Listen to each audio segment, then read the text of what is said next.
నుంచి పాదయాత్రలు చేపడతారంట. చీకొట్టినా సిగ్గు రాలే మీకు. ఈ జిల్లాలో 14 సీట్లుంటే 12 ఇట్ల బండకేసి కొట్టి బొంద పెట్టినా ఏ మోకం పెట్టుకొని పాలమూరు జిల్లాకు వస్తామని చెప్పి నేను ఈ వేదిక మీద నుంచి అడగదలుచుకున్న చంద్రశేఖర్ రావు.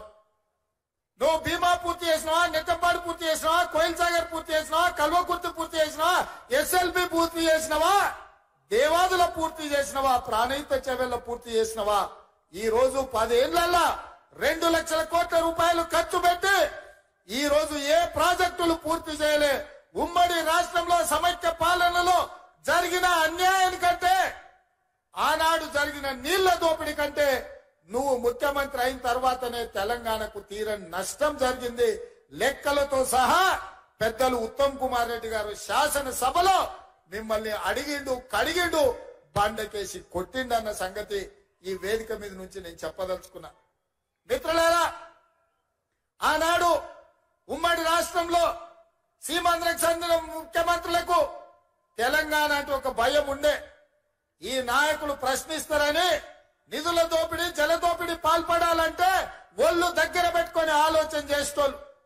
ఆ రోజు వాళ్ళు చేయనంత బరి తెగింపు నువ్వు ఆ పక్కన జగన్మోహన్ రెడ్డి గారు పోతిరెడ్డి పాడు కావచ్చు, రాయలసీమ లిస్టు కావచ్చు, ముచ్చుమరి కావచ్చు, మాల్యాల కావచ్చు, రోజుకు 12 TMCల నీళ్లు రాయలసీమకు తరలించకపోతుంటే జగన్మోహన్ రెడ్డి గారిని ప్రగతి భవన్ కు పిలిచి పంచపక్ష ప్రమాణాల భోజనం పెట్టినావు.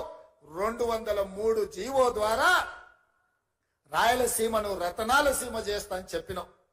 రోజమ్మ పిలిచి నీకు రాగి సంకటి నాటుకోడు పులుసు పెట్టంగానే పులుసు తిని అల్చు ఇచ్చి పలిచిపోయి రాయలసీమకు నీళ్లు ఇస్తాన్నావు. గాని పాలమూరులో నిన్ను పార్లమెంటుకు పంపిస్తే మా ప్రాజెక్టులు ఎందుకు పూర్తి చేయలేదని నేను ఆ సోయి లేని దద్దమ్మలని నేను అడుగుతున్న ఈ వేదిక మీద నుంచి. నేను చేసిన నేరమైంది పాలమూరు జిల్లాను ఎడారిగా మార్చి ఈ రోజు ఇంకా వలసలు ఆగకుండా అన్యాయం చేసి ఇవాళ మళ్ళీ రేపు పార్లమెంట్ ఎన్నికలలో ఓట్లు అడగడానికి వస్తాడంట. నేను అడుగుతున్న చంద్రశేఖర్ రావును, ఈ 10 ఏళ్లలో మా జిల్లా పేరులో, మా జిల్లా అభివృద్ధి ముసుగులో వేలాది కోట్ల రూపాయలు కాంట్రాక్టర్లకు ఇచ్చి కమిషన్లు కొట్టి పాలమూరును ఎండబెట్టినావు. కొడంగల్ ఎడారిగా మారింది, వలసలు ఆగలేదు.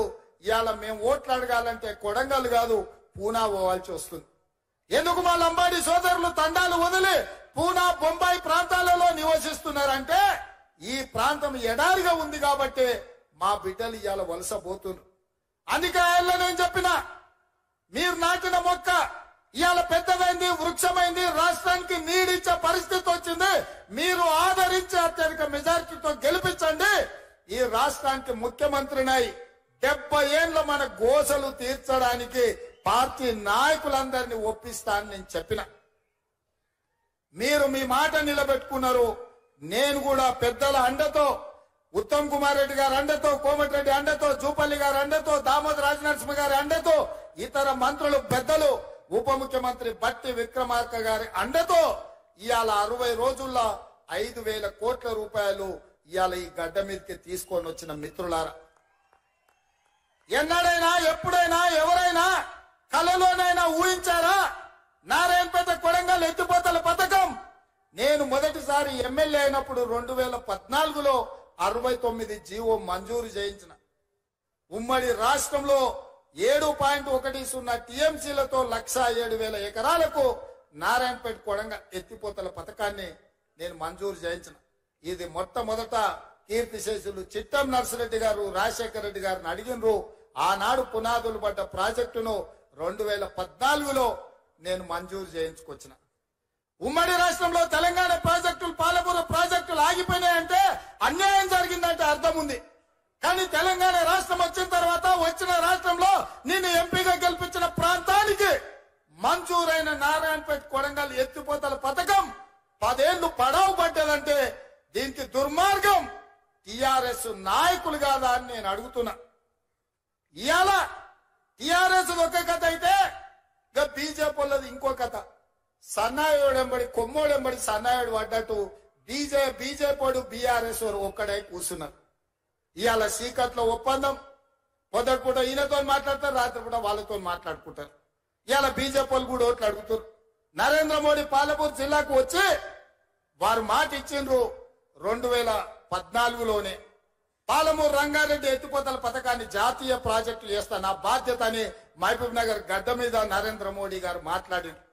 నేను ఇవాళ అడుగుతున్నా భారతీయ జనతా పార్టీ నాయకులను కిషన్ రెడ్డిని, డికే అరుణ గారిని, జితేందర్ రెడ్డిని ఈ రోజు శాసనసభ్యులను అడుగుతున్నా.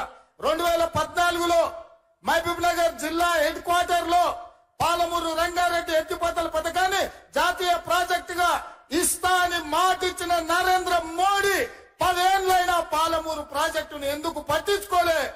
ఇప్పటికైనా మీ ప్రభుత్వం 10 ఏళ్లు అధికారంలో ఉంది, మీ కిషన్ రెడ్డి కేంద్ర మంత్రిగా ఉన్నాడు, మా పాలమూరు రంగారెడ్డి ఎత్తిపోతల పథకానికి జాతీయ ప్రాజెక్టు ఎందుకు ఇయ్యలేదని నేను అడుగుతున్నా. అదేవిధంగా మా మిత్రుడు రామ్మోహన్ రెడ్డి, గడ్డం ప్రసాద్ కుమార్ గారు వికారాబాద్ నుంచి కృష్ణా రైల్వే లైన్ కొడంగల్ ద్వారా నారాయణపేట ద్వారా రైల్వే పథకాన్ని కాంగ్రెస్ పార్టీ అధికారంలో ఉన్నప్పుడు మంజూరు చేపిస్తే ఈ రైల్వే ప్రాజెక్టుని 10 ఏళ్లలో తట్ట మట్టి కూడా తీయలేదు అంటే మోడీ గారు మనల్ని మోసం చేసినట్టు కాదా అని నేను అడుగుతున్నా. ఇవాళ మన జిల్లాకు జాతీయ రహదారులు ఎందుకు కుంటి నడక నడుస్తున్నాయి, ఎందుకు పనులు పూర్తయితలేవని నేను అడుగుతున్నా. అదేవిధంగా పూడూరులో ఉన్న నేవీ దాన్ని 10 ఏళ్లు పక్కన పెడితే నేను వచ్చి మన నేవీ ప్రాజెక్టుకు భూములు కేటాయించి ఆ పనులు ప్రారంభించే విధంగా నేను చర్యలు చేపట్టిన. ఇవాళ మిత్రులారా, బీజేపీ నరేంద్ర మోడీ 10 సంవత్సరాలు ప్రధానమంత్రిగా ఉన్నాడు, కిషన్ రెడ్డి గారు 5 ఏళ్లు కేంద్ర మంత్రిగా ఉన్నాడు, 4 ఎంపీలు ఉన్నారు, బండి సంజయ్ గారు ఎంపీ ఉన్నారు, అరవింద్ ఎంపీ ఉన్నాడు, బాబురావు ఎంపీ ఉన్నాడు. కేంద్రంలో మీదే ప్రభుత్వం ఉంది. 4 ఎంపీలుండి 4 రూపాయలైనా తెలంగాణ రాష్ట్రానికి తెచ్చిండ్రా? ఇక ప్రధానమంత్రి కంటే పెద్ద పోస్ట్ ఏమన్నా ఉన్నదా? ఈ దేశంలోనే అత్యున్నతమైన పదవి ప్రధానమంత్రి పదవి. ఆ ప్రధానమంత్రి అభ్యర్థి పాలమూరుకు వచ్చి పాలమూరు సభలో నాకు అండగా నిలబడండి, పాలమూరు రంగారెడ్డి ఎత్తిపోతల పథకాన్ని జాతీయ ప్రాజెక్టు చేస్తా అని మాట ఇచ్చింది. 10 ఏళ్లైనా ఎందుకు పడికేసిందో డికే అరుణ గారు, జితేందర్ రెడ్డి గారు ఇవాళ సమాధానం చెప్పాలి. మీరు ఏ రకంగా 10 ఏళ్లు ప్రధానమంత్రిగా ఉన్నా పాలమూరుకు ప్రత్యేకంగా నిధులు ఇవ్వలే, ప్రాజెక్టులు ఇవ్వలే, పరిశ్రమలు ఇవ్వలే, అభివృద్ధి అడుగంటి పోతే ఒక్కనాడు ప్రశ్నించలే. మరి ఇవాళ ఏ విధంగా మీరు ఈ జిల్లాలో ఓట్లు అడుగుతారు, సీట్లు గెలిపించమని అడుగుతారని నేను అడుగుతున్నా. ఆనాడు కాంగ్రెస్ లో ఉన్నప్పుడు వాళ్ళకు పదవులు ఇచ్చిండ్రు, మంత్రి పదవులు కట్టబెట్టారు. పార్టీని మోసం చేసిన వాళ్ళు కూడా ఇవాళ మళ్ళీ గెలిపించమని అడుగుతారు. అందుకే మిత్రులారా, ఇవాళ కొడంగల్ శాసనసభ నియోజకవర్గ ప్రజలకు ఒక్క మాట నేను ఇవ్వదలుచుకున్నా.